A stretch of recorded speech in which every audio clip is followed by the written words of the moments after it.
चंडी होती है। Please sir क्या दलितों को यहाँ भी बोलने की इजाजत नहीं है? सर अगर सबको 4 मिनट दे दो फिनिश इन 1 मिनट। ये भेदभाव नहीं चलेगा दलितों के साथ। allotted time is 4 minutes, don't waste please। भाई सर आप क्या करो, अगर सबको 4 मिनट दे दो फिनिश इन 1 मिनट। ये भेदभाव नहीं चलेगा दलितों के साथ। allotted time is sir independently मैं अपनी पार्टी का मेंबर हूं सर, और जीत के आया हूं सर, किसी की दया में नहीं आया। चुड़ीको जोहार नेसुमे नगीना संसदीय क्षेत्र सांसद चंद्रशेखर आजाद ओंडो मिसे एसु चर्चा रखिन हुजुजने दरअसल दलित समाज लो ते हमेशा नेलकन व्यवहार हो बनामेंते मातेन संसद महोदय सत्रन स्पीकर लो ते चितन मोचा केड़े आतिकिन जगरियाना। यहाँ बैठे एससी और ओबीसी के मेंबर से कह रहा हूं सर, उनको सामाजिक जिम्मेदारी का ध्यान भी रखना चाहिए, पार्टी के प्रति वफादारी के साथ साथ अपने वर्गों के प्रति ईमानदारी भी रखनी चाहिए। ईमानदारी नहीं होगी तो इन वर्गों का भला नहीं हो सकता, और हमें बहुत सरकारों से उम्मीद नहीं है। बहुत बहुत धन्यवाद सर। भाग 1 में लिखा हुआ है India that is Bharat, Hindustan नहीं लिखा हुआ है सर। लेकिन सारे नेता संविधान पर चर्चा कर रहे हैं, लेकिन हिंदुस्तान ही कहेंगे, भारत कहने की हिम्मत नहीं जुटा पा रहे।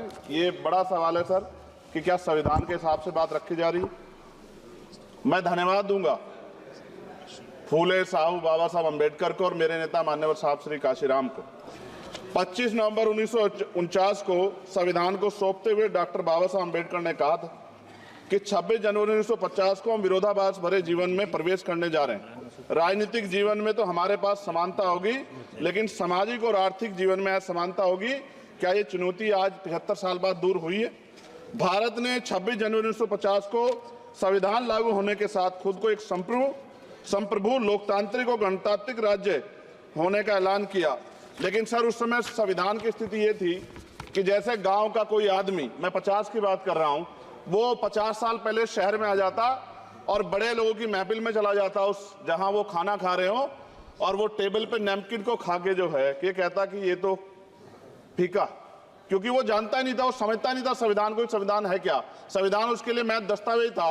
ये जिम्मेदारी थी राजनीतिक दलों पे कि वो संविधान को व्यवहार में लेके आते, और इसके इतने सारे आर्टिकल हैं, अगर इनको व्यवहार में लाया जाता तो मुझे लगता कि आज देश बहुत बदल गया होता। बाबा साहब ने कहा था कि लोकतंत्र भारतीय भूमि का केवल ऊपरी पोशाक है, उनके अनुसार यहाँ की संस्कृति अनिवार्य तौर पर लोकतांत्रिक है।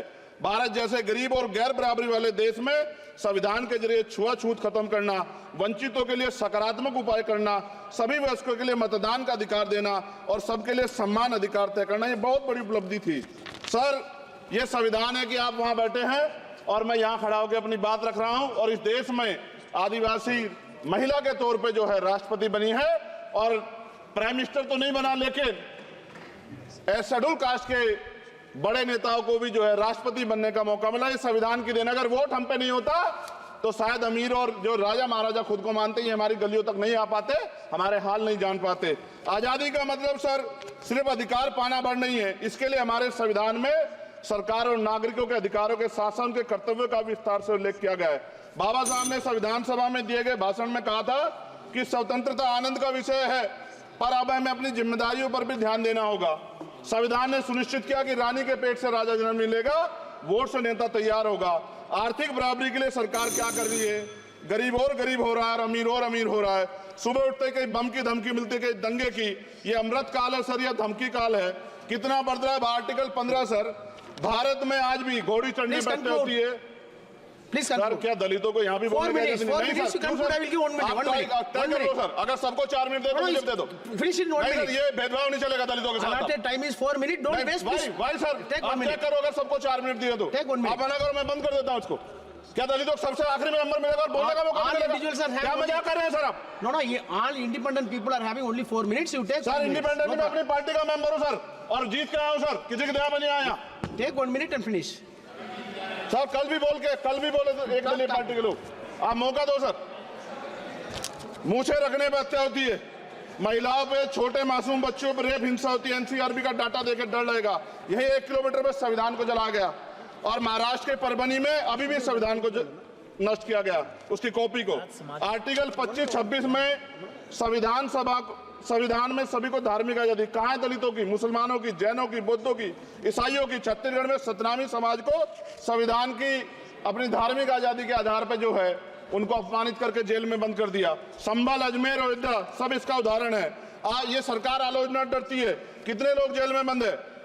मिरान हैदर, खालिद सैफी, उमर खालिद, खान, सिफा खान, गुलिफ्ता फातिमा और आजम खान साहब राजनीतिक विरोध में बंद है। सरकार यहाँ बैठी है, सरकार सामाजिक न्याय की बात करती है। बताए कितने दलित मुख्यमंत्री बना रखे हैं आपने? 13 ज्यादा सरकार स्टेट में सरकार है। कितनी महिला मुख्यमंत्री है? आपकी सरकार ने सुप्रीम कोर्ट के आदेश के बाद रिजर्वेशन प्रमोशन में जारी नहीं किया, और ओबीसी को पॉलिटिकल रिजर्वेशन आप देंगे नहीं देंगे, आप बताने का काम करें। मैं 75 साल की गौरव यात्रा में हम एक सभ्य समाज नहीं बना पाए, इसलिए जाति आधार पर SC ST OBC के बच्चों को प्राइमरी स्कूल से लेकर उच्च संस्थानों में भेदभाव किया जाता है। सरकार निरंकुश हो गई, कोई बुलडोजर से कार्रवाई करता है। कल मंत्री जी ने कहा हमने राष्ट्रीय पिछड़ा वर्ग आयोग बनाया, 69 शिक्षक भर्ती में उसकी सिफारिशों को नहीं माना। EWS के जरिए आपने संविधान पे आरक्षण के प्रावधान पे हमला किया। 1 मिनट में खत्म कर रहा हूं सर। संविधान सर, न्यायपालिका में आर्टिकल 124 ये कहता है सर, ये अधिकार जो है। Sanjay sir ji please conclude sir 1 minute में प्लीज संविधान में न्यायाधीशों की नियुक्ति का अधिकार राष्ट्रपति के द्वारा होना चाहिए, अभी तक नहीं हो रही है। All India judicial service commission कब बनेगा? क्या चंद परिवार ही सर जज बन सकते हैं? और आज हम सर, मैं सरकार से सवाल पूछना चाहता हूं सर, सेवाओं में SC ST OBC वर्ग का कितना प्रतिनिधित्व है?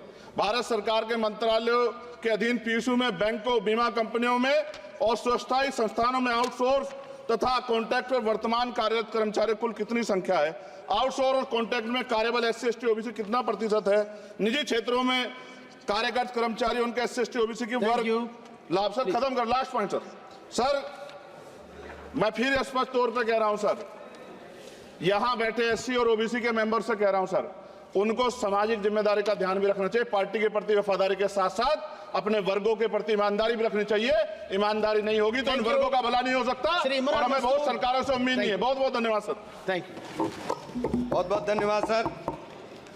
आज संविधान की ऊपर चर्चा करने के लिए आपने